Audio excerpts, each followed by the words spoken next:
But man, I totally figured that out, didn't I? You what? I said I totally figured out that test, didn't I? I don't know your story.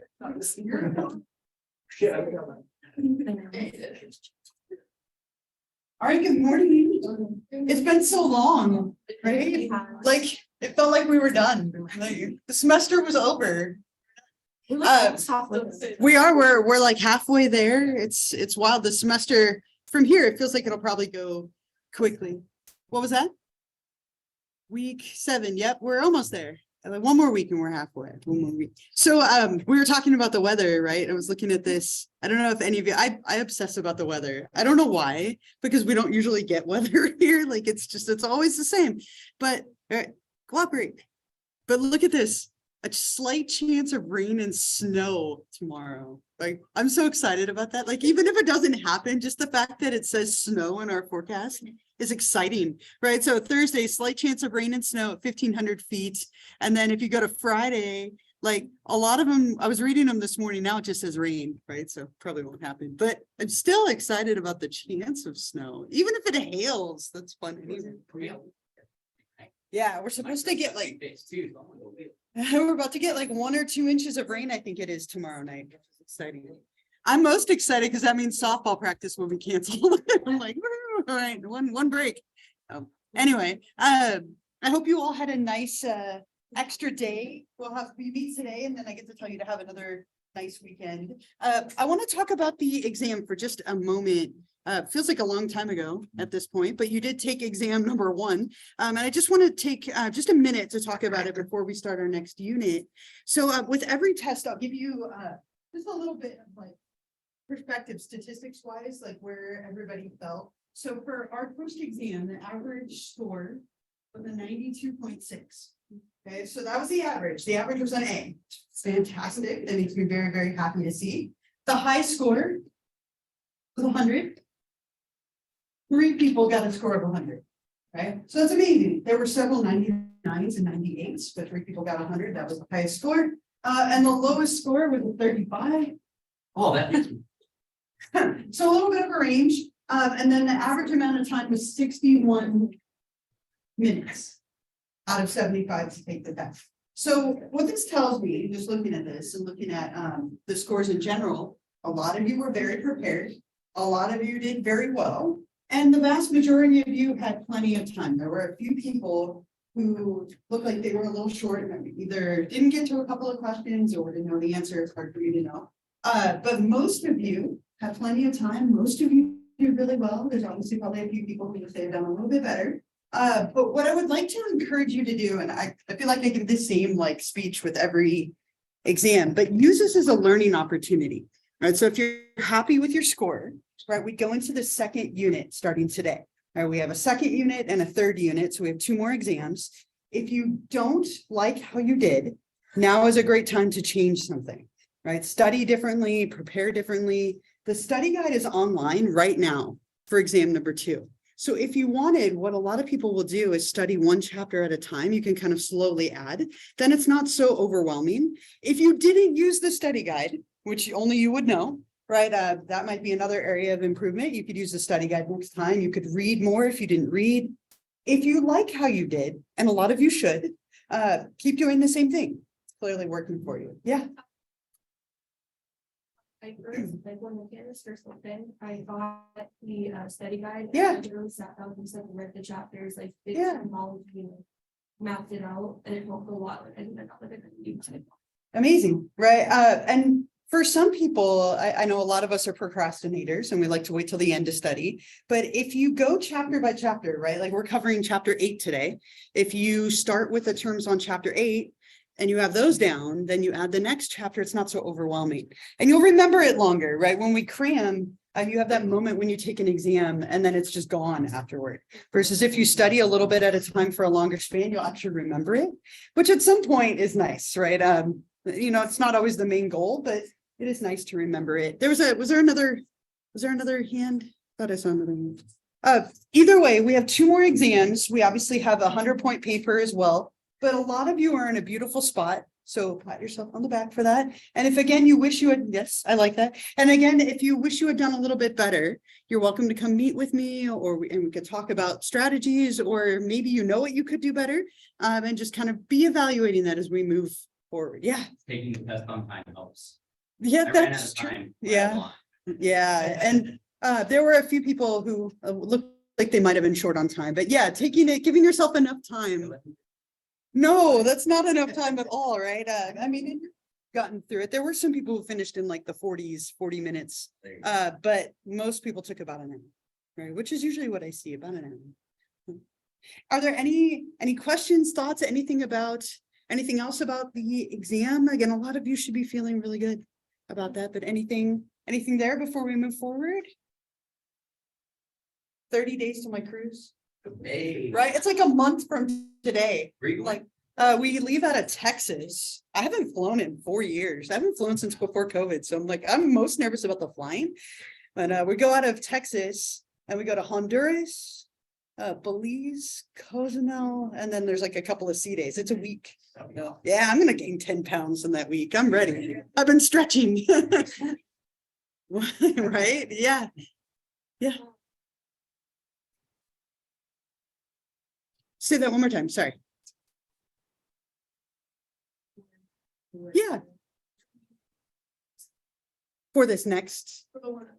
Oh, but it was really spread out, like the results. I would say the spot where some people struggle was the short answer. And I don't know, again, if that was a matter of timing. A lot of people, what they'll do is do the short answer first. So you can get those out of the way. They're obviously worth a little bit more. But that's what I saw the most, was people struggled a little bit on that. But overall, for the most part, did really, really well. I was really impressed with the scores in general. I think they were pretty strong. So our last topic was on stress. We're going to build on that a little bit today. I also have an extra credit opportunity that I'm going to give you. It's worth up to 5 points. I don't give a lot of these, but I'll talk more about that a little bit later. But we're going to get into chapter 8. We're kind of building on what we talked about last time. And I'm going out of order because I feel like this connects really well to the unit on stress. This chapter is all about how things like stress and trauma affect the body and can create issues in our body that are driven by psychological factors. So we'll go a little bit out of order. So we go in this unit, we will look at chapter 8, and then we go to mood disorders, and then eating disorders, suicidality, and substance use disorders. So those are our topics for this unit. But this chapter is all about disorders featuring somatic symptoms. Somatic, or soma, means body. So we're looking at symptoms that affect the body. And as a group, we can call these somatoform disorders. Sometimes they're called disorders featuring somatic symptoms. They kind of are used a little bit interchangeably.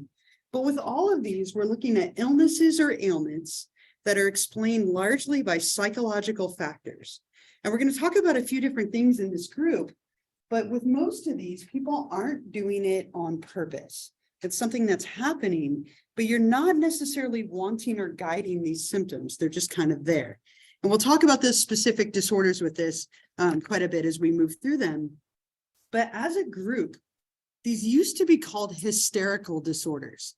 Hysteria is a really interesting term with a lot of history. And just to share a little bit of that with you, we look at the word hysteria. In common use. So if somebody looks at you and they say you're being hysterical, right, which is something that you might use as a descriptor, what we tend to mean by that is you have too much like emotion. You're not controlling your emotion. So maybe emotional excess. That's how we tend to use this word in a common way. Like if you're being hysterical, you can't control your emotions. They're out of control. There's too much of them. If we go back in time to the 7th century, so going back a ways here, like 7th century, hysteria was a medical condition that only affected women. And the reason that it only affects women is hysteria comes from the word hysteris, which translates to uterus. Okay, so this word hysteris was referring to the uterus, right? And so this was a medical condition that only affected women. It was thought to be some disturbance of the uterus. It was out of place, out of alignment, wasn't functioning properly, and it caused a medical condition affecting women. It gets even more interesting as we move forward to the 19th century. Here's where it starts to get kind of rich, we can say. It became a sexual dysfunction.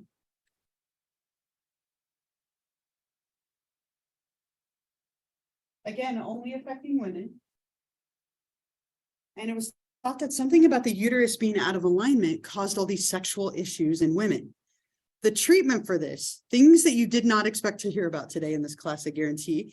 The treatment for hysteria in the 19th century was for a woman to go to a medical doctor, right, and to be manually stimulated in a frustratingly slow, painful way until they had a frustrated orgasm, which would put the uterus back into place and they would be cured. Now, women lined up for these treatments. They would line up. There was such a demand for this. And it was so intense that doctors couldn't keep up with this demand. They would literally go in, and for 45 minutes to an hour, a doctor would put them into stirrups and slowly and manually massage their genitals until they had a skillfully frustrated orgasm. Now, doctors, these male doctors at the time, were developing problems in their elbows and hands because they couldn't keep up with the demand of all these women. So it led to the development of the vibrator. The vibrator was developed as a way to help manage sexual dysfunction. The first vibrator was named after the doctor who invented it. It was called Granville's hammer. You're welcome for all this random information. This was the first handheld one. The very first vibrator was powered by steam and was the size of a room. Oh, wait, how did she survive? Right, yeah, right. Really interesting movie. There's a movie called Hysteria. And it features several scenes of this, kind of showing what this looked like, showing the development of the vibrator, testing it on prostitutes to see if it would work, trying to cure these poor doctors who couldn't keep up with the demand of all these women. So really interesting. Next time someone calls you hysterical, you can kind of think about all this in the back of your head. Very wild, right? It evolved again in the 20th century, took a different turn. And it became a psychological disorder that could affect anyone. So it didn't have to just be women anymore, it could be anybody. And then the treatments for it became things like hypnosis and mesmerism, right? Trying to kind of bring things out of somebody through hypnotizing them or mesmerizing them.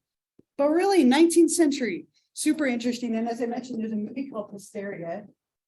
If you want to know more about this, an entertaining movie. And it goes through this whole history and again, showing the development of the vibrator and all these interesting things. So a lot of background to the term hysteria. We don't use the word hysteria or hysterical disorders anymore. Now we call them somatoform disorders, but they are the same, or they kind of come from the same place. Again, things you didn't expect to know today. Granville's hammer, right? Great name for a vibrator. All right. So there are several of these disorders, featuring somatic symptoms or somatoform disorders. We can use them interchangeably. There's one that's very dramatic. If there was an current equivalent to hysteria, it would be conversion disorder. And this is a really wild disorder. It is rare, but it definitely happens. With this disorder, people convert a psychological trauma into a physical symptom. So let's say something traumatic happens to you and you can't cope with it psychologically, you would convert that to a physical symptom. And so people lose a sense. You could make yourself go blind or go deaf, not be able to move a hand or feel your fingers, right? And none of it is on purpose. It's completely the result of trauma and extreme stress. And so it tends to affect voluntary movement or motor functioning in some way. I have a clip of this that I'd like to share with you, and then we'll come back and talk more about it. It's not perfect, but it's pretty good. And it's from King of the Hill, an old show, King of the Hill. Hank witnesses his mom having sex and goes blind. Apparently sex is the theme of the day so far. Yeah, we do have human sexuality next, right? Otherwise, it's a pretty decent clip, right? He sees something that is traumatic for him. And then the essence of this disorder, conversion disorder, is that you can't handle the psychological trauma, so you convert it to a physical symptom. And it's usually something really dramatic, like a loss of vision, a loss of hearing, a loss of sensation, some kind of like neurological symptom or sensory function. And it typically is related to trauma. And what happens is people go to the doctor to get this checked out. There's nothing physically wrong with them. And it usually tends to manifest slightly differently than like an actual blindness would.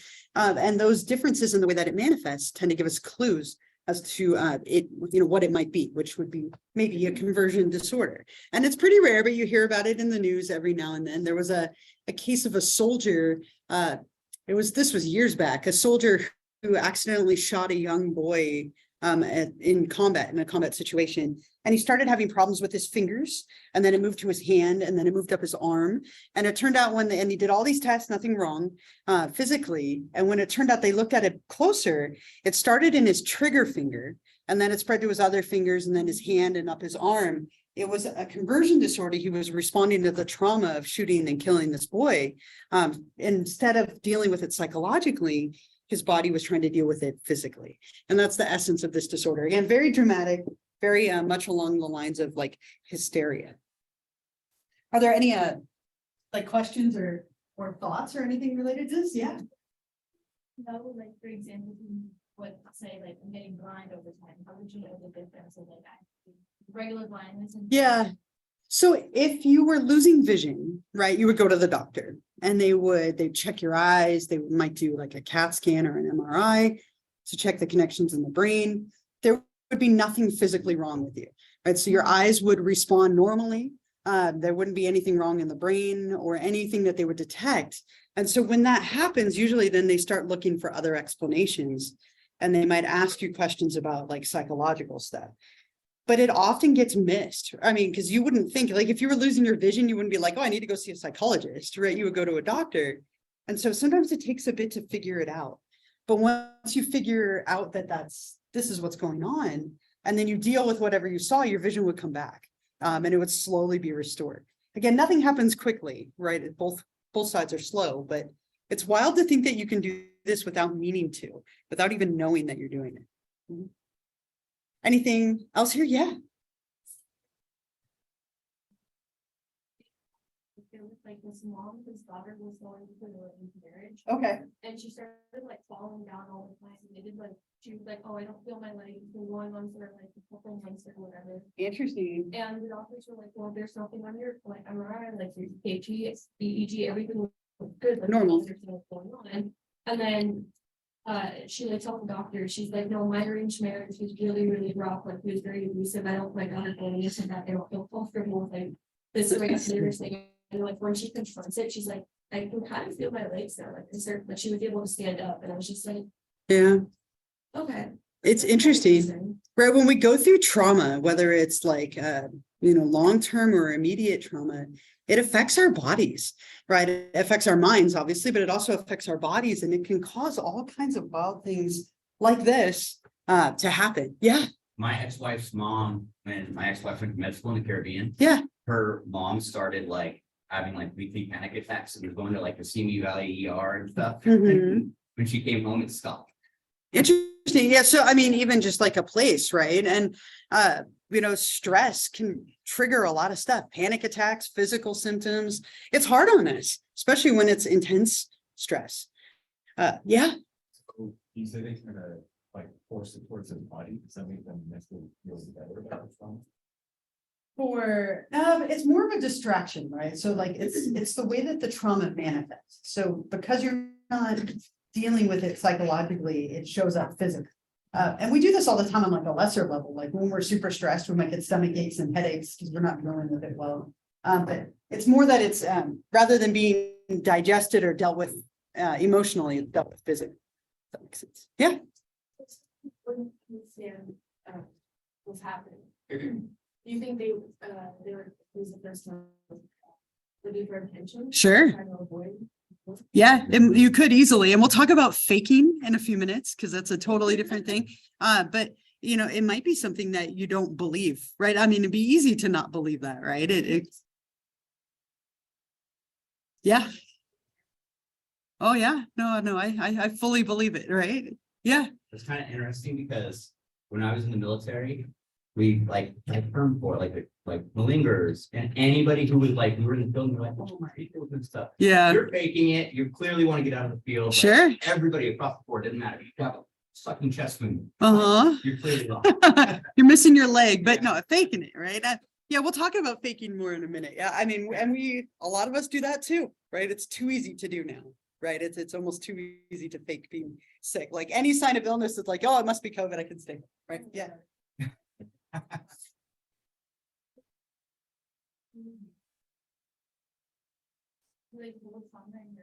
Yeah. Mhm. Yeah.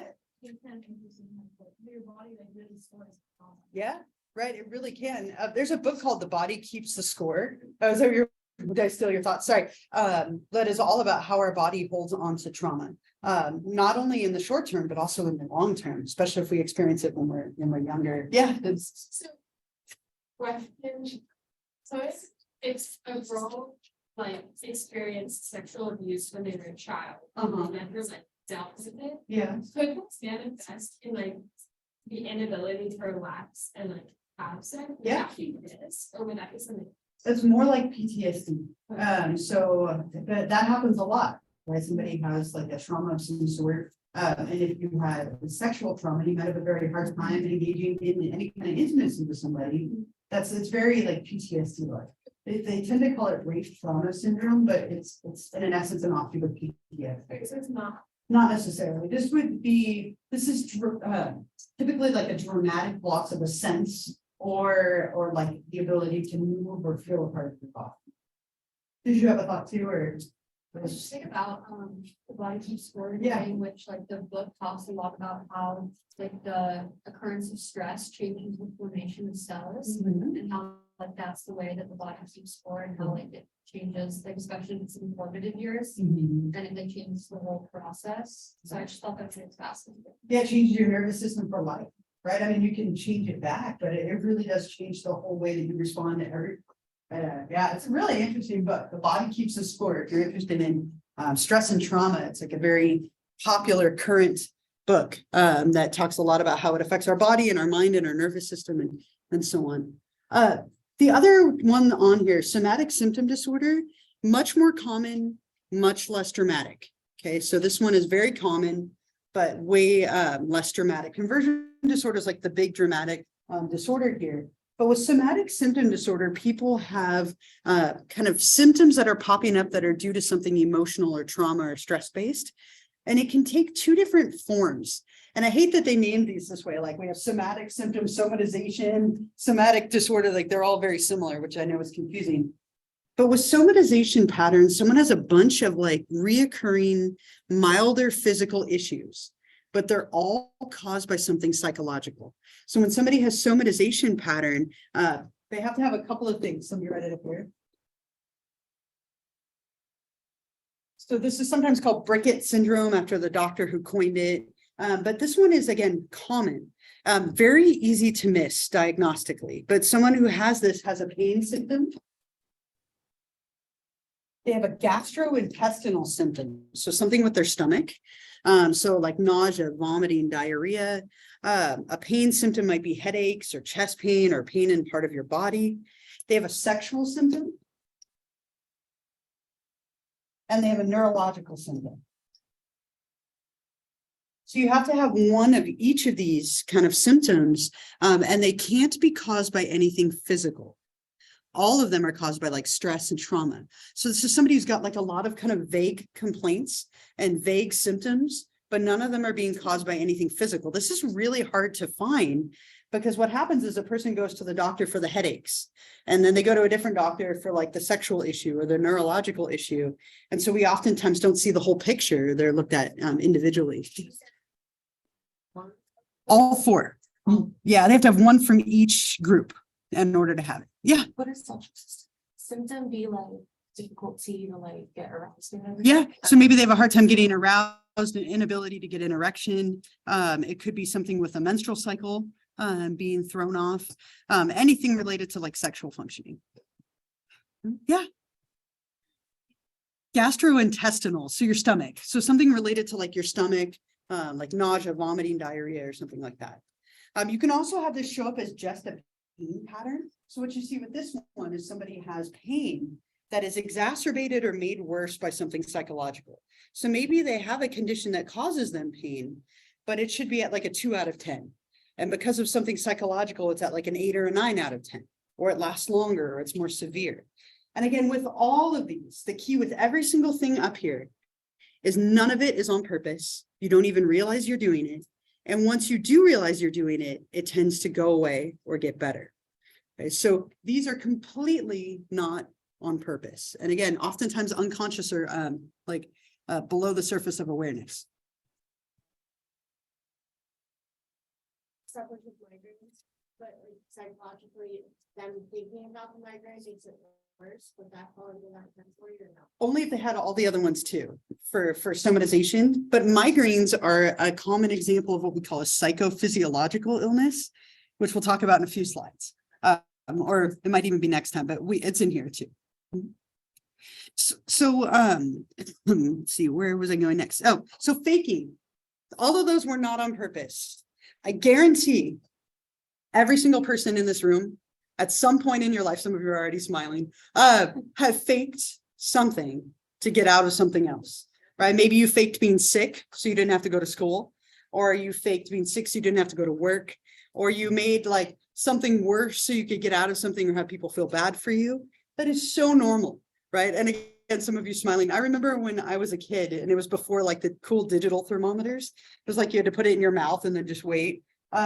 I remember I didn't want to go to school one day because we were having a test, and I didn't want to take the test. I didn't want to go to school. And so my mom put the thermometer in my mouth and walked out of the room, and I held it up to the light bulb for like a minute. And she came back. She's like, 106, huh? Like, you should be dead. I was like, oh, I went too far. I had to go to school anyway.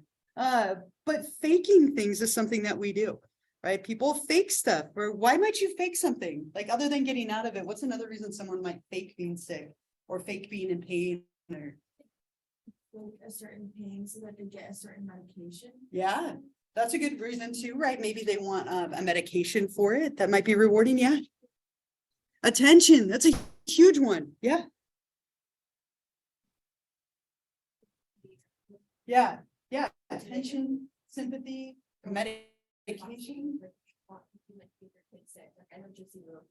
Yeah. Yeah, and we'll talk about her when we get to the last chapter a little bit, but that's a great example of this down here, right? Her mom making her think she was sick for all those years or had all these different conditions.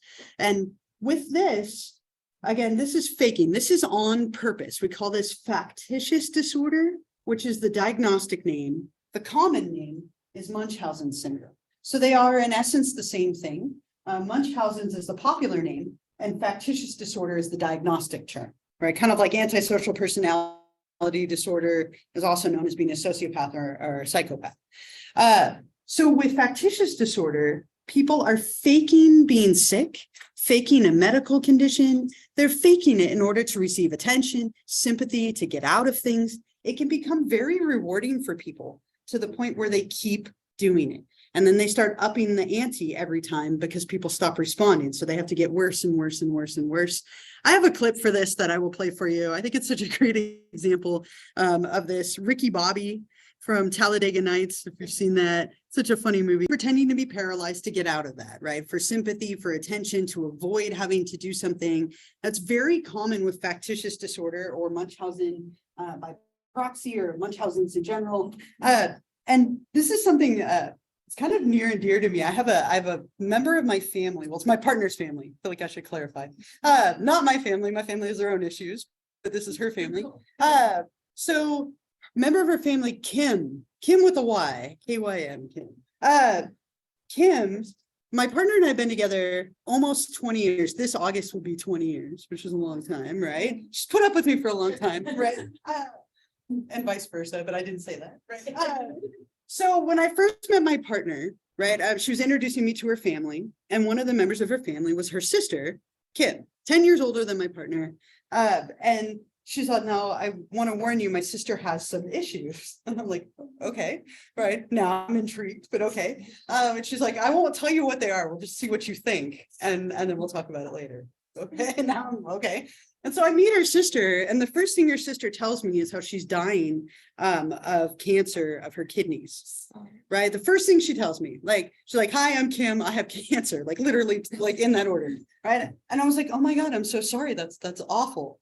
Right. Like how long, like what's going on? And she tells me this whole long story about all the doctors she's gone to. She's gone through all these treatments. She's dying of cancer of the kidneys, blah, blah, blah, on and on and on and on. So after that day, I was talking to my partner and I'm like, your poor sister, that's awful. She's like, oh, she's fine. I was like, oh my God, you're cold, right? Like, wow, right? I've never to make you mad. She's like, she's not, she doesn't have cancer. She said she's dying of cancer of the kidneys. She's like, yeah, that's what it is now. A few weeks ago, it was a brain tumor. And I was like, oh, okay. She got over, I'm confused, right? Like, and it turns out like her sister chronically would lie about her health, right, to get attention and sympathy. And it started really small with little things, but it kept getting bigger and bigger and bigger. And she would call and be like, I need you to give me one of your kidneys to my partner because I'm dying. If I don't get that transplant, I'm not going to make it. By then I knew, and I'm like, I want the doctor to call me. That's my kidney too. No, but I'm not giving you permission to give your kidney until I know it's real. But her sister faked pregnancies, has faked all sorts of like wild things. She was pregnant with twins and then just got really heavy, like globally, but not in her stomach. Like it was really like odd. We threw her a baby shower. No twins ever came. Awful, right? She has faked so many different things and it's always getting bigger and bigger and bigger, right? And it's hit the point now where no one in the family actually talks to her anymore because it was so toxic. And it started getting put onto other people. And then she had a child, same age as my oldest, and her daughter right off the bat in the hospital for 3 weeks, super sick, like dangerously sick. And what we sometimes see with this disorder, and somebody just mentioned it a minute ago, is that it starts off with an individual, and then when people stop responding, sometimes they move on to another person. The classic presentation of Munchausen by proxy is you make a child sick or a parent sick. You make somebody else sick so that people feel bad for you. Oh my gosh, I can't imagine what you're going through as a parent of a sick infant. Like, let me like take care of you. Let me make you better. And oftentimes what would happen is her daughter would get wildly sick. She'd go into the hospital and be better for a few days. And then she would visit and this child would get sick again. Right. And so social workers are often trained to look for this stuff. And they might check in anytime a child goes into the hospital for any reason, they will be right there to ask you questions. My daughter went in with a like urinary tract infection when she was 3, and the social worker was right there like, so tell me about your family, you know, like what's going on in the family, right? Just checking in to make sure that they are looking out for that child's best interest. So this can be somebody who does this to themselves, or it can be somebody who does it to another person, which we call by proxy. So they're making someone else sick to get sympathy and attention. I'll go back there and then I'll come over to you. Sorry, I listened to this podcast. Yeah. Called Killer Psyche, where they psychoanalyze me. Uh-huh. And one of Oh, fun. a woman, they're, please listen to it. Killer sites. Okay. Yeah. Yeah. It's amazing. She's a ex-FBI agent who developed the behavioral science unit in FBI in the 70s. Fun. Anyway, she did one of a woman called Mary Beth Timmons, Uh-huh. who murdered 8 of her own children. Like within like the first year of them being alive. And everyone just thought like she was cursed, like she just kept having sick kids. Right. And what really was happening was like she was just strangling them and then getting sympathy and then having another one. She even adopted a kid and then killed it. And like, what is that? Like, is that my child? Yeah, I mean, that's like an extreme form of this. It also could be, I mean, if they were her biological children, you see things like postpartum psychosis, like Andrea Yates, we'll talk about her. She's the one who drowned her children in the bathtub. All of the 5 children, she drowned her children in the bathtub after they were born because of a postpartum like psychosis that she experienced. So it can be that, or it could be like an extreme form of this. Either way, it's awful, right? But yeah, that could be like a very extreme one of this. I always think of Sixth Sense for like poisoning the child, the old movie, but poisoning the her child to get attention and sympathy.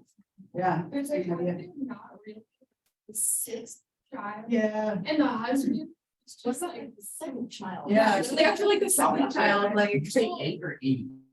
Eight. Okay. 80 real. I was like,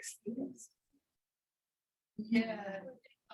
Guilty, sure, start crying, be like, how dare you question, when she told the adopted child, that's when people were like, That's when it, what is happening? yeah. They were all like. Killers, Killers, sex. Yeah. And And that's what it's like, like, that's what they're all doing that. So Okay. it's like, when babies were on their stomach. Yeah. they can, like, you know, suffocate, so Right. that's when they kept making it.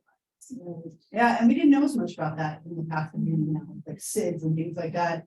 But what happens with this, you know, is people, they get in that pattern of like, that's the only way I can get attention and sympathy. I mean, and that's really extreme, but it happens. And yeah, Actually, I was thinking not about that case, but I listened to this podcast on Spotify called Serial Killers, and we're going over a pediatric nurse who kept like giving these kids like heart medications if they didn't need, so they would have like heart attacks and like, they would pass away. And all the doctors at the hospitals were like, oh, we're so sorry, like you're such a good nurse. And then the first hospital caught on but didn't say anything. She did like 3 more hospitals before they found out she was the reason all these kids were dying. that's awful. Because they would go home, get better, and then they would come back and all of a sudden they were like, Mhm. little, and nobody knew what to do. Yeah, wow, yeah, and that's even, that one's a little more tricky because the obvious game isn't there. Usually this is mainly for like attention and sympathy, most of the time. And then there are people who do it for, you know, other reasons as Well, well. she was getting somebody from like a doctor. Sure. Yeah, and she was like, and she was getting like the, oh, you're such a good nurse, or oh, you're such a good person for taking care of these sick kids. Yeah, that's awful. Yeah, I used to like be friends with someone that like, now that you mentioned like the Munchausen syndrome, like, Yeah. I'm pretty sure they had that. Cause like I've known them for like 10 years. Mhm. And ever since I knew them, like they just lie about everything. Like Sure. I just thought they were like a pathological liar. Yeah, And then when we like all hit high school, they started to be like, oh, like I have like a brain tumor, or like I have cancer. Like every like month it was like something new. And like I remember her like saying like she was getting like a Make-A-Wish and she was like gonna go to Hawaii with like Tom Holland or something. Which like it was sad. Like I hate to laugh, but like it's Yeah. like you can't believe them when it's like they're like literally lying to them. They're like Yeah. saying like they're dying. So it's like, what do you do? It's a tricky spot because you don't want to be cold and insensitive, but you also don't want to reinforce it. And oftentimes people who have this, they lie about everything and then they start to believe their own lies. Exactly. Oftentimes they do a lot of research. I mean, like Kim knew every element of everything with this fictional disorder that she had, right? And that was always the case. Like oftentimes knowing really well how it will manifest, what the doctors you would go to are, what the symptoms are, the treatments. I mean, people become very invested in this. I had a client when I was working toward being a therapist. She was in her early 20s. Her boyfriend was about to break up with her. And so she stepped in front of a car in a parking lot so that she would get hit by a car and he would have to stay with her to take care of her. And it worked, right? They were about to break up, and because she was hurt and in the hospital and injured, it was a parking lot, so the car wasn't going super fast, but she was just like huge bruise, and had to be hospitalized for a time.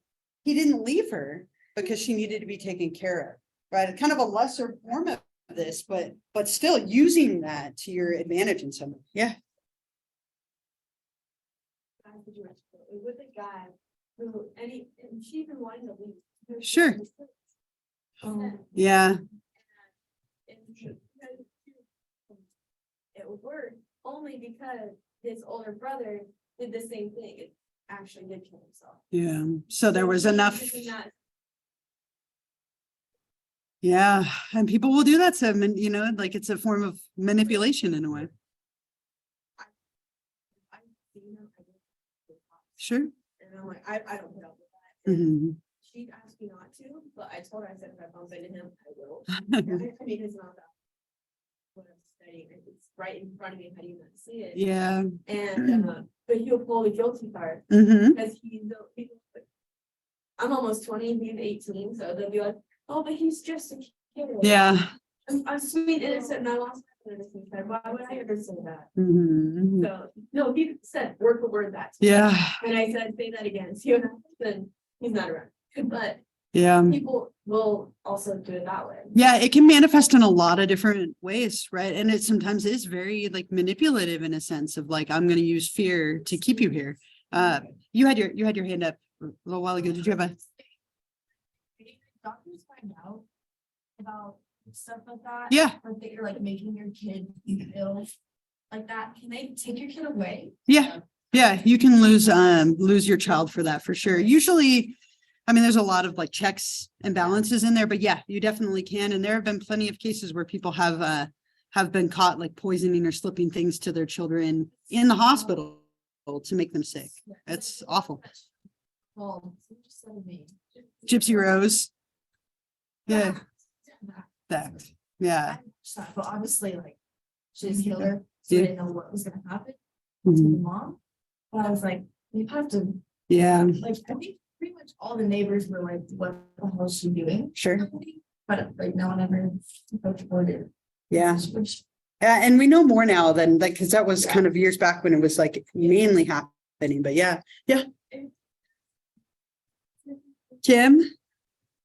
Oh, we don't talk to her anymore. So she went too far. And like brought like multiple members of the family into it, became this huge toxic situation. And so she lives in Texas, I think, near where the cruise is right now. So in our family, we have, the like, we don't talk about Bruno song. We don't talk about Kim. No, that's our song in our family. Like, so we just don't talk. She's not really part of the family, sadly, anymore. She did it so much at the expense of other people's like well-being and health that it kind of caused her to be removed a little bit from the family. It's really sad. Yeah. She showed up randomly at our baby shower. Like we hadn't talked to her in 10 years and she randomly showed up and we were all like, oh my God, it's Kim. Like it was like the most memorable thing. So we're now always worried that she'll show up randomly at something, but she does. Yeah. Yeah. I mean, I see her on Facebook, but other than so I have an example of this that I want to share with you.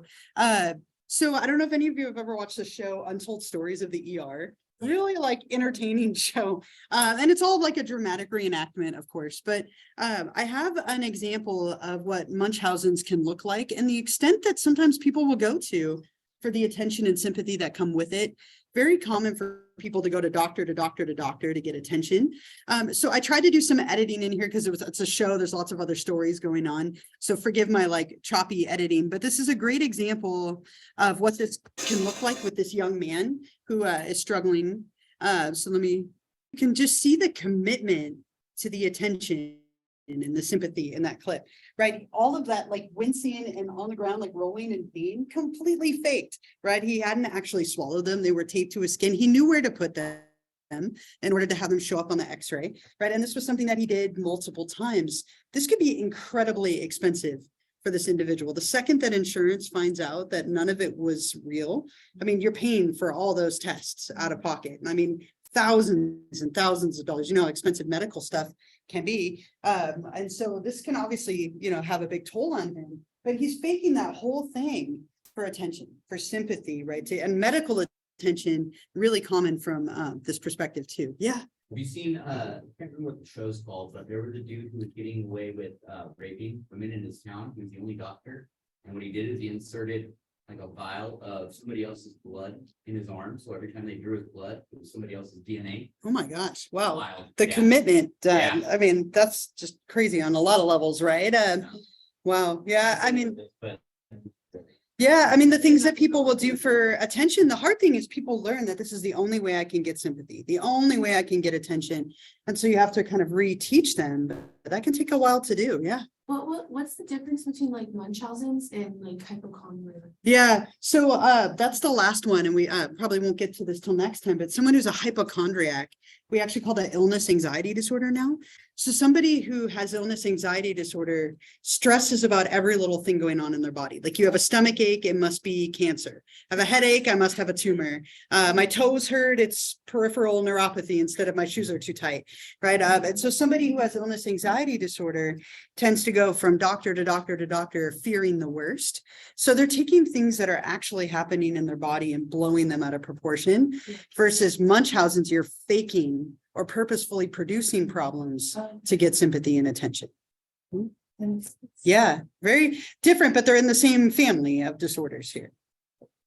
So I have a little assignment for you, and then we'll talk more about this next time, but it might pop up on your assignment. What I did is I found 4 stories in the news, true stories that I just kind of shortened down, of people who struggled with one of the disorders in this chapter. And so what I want you to do for next time is I want you to read through these scenarios and decide which of the disorders from this chapter, only this chapter, each one of these people have and why. And then on the back, you get to create your own, right? So you can kind of use a movie or a show as inspiration. You can use somebody in your life as inspiration. You can completely make it up. It's totally up to you. But this will be due next class. We'll take a few minutes to talk about it and then I'll collect it. But what you'll do, again, only the disorders from this chapter. So if you think they have conversion disorder, hypochondriasis, even though we haven't talked about it yet, or illness anxiety could be one of them as well. There we go. So what we'll do next time is I'll collect this. And then number 5, you're creating your own, right? So I look forward to reading those. Those are often, I think, entertaining and fun, but you'll just kind of create your own scenario and then tell me what the answer will be. So for each one of these, which disorder and just a brief why, and we'll talk about it together next class before I collect it. And then we'll get into this a little bit more. I also want to share with you an extra credit opportunity, as I said, if you're interested. So I posted this on Canvas and it should pop up any minute from now. But one of the things we talked about stress, and now we're talking about stress and trauma and body related disorders. So I added this extra credit related to self-care. And if you're interested, this is worth up to 5 points of extra credit. So a couple of things. I have a little article right here. This will go out in the announcements in a few minutes. I think I set it to 9:45 or something like that. Yep, 9:45. So there's a little article here about self-care. If you want to read it, I also read it out loud. I got through all the words in this one, so I think I was okay. But I read it out loud if you want.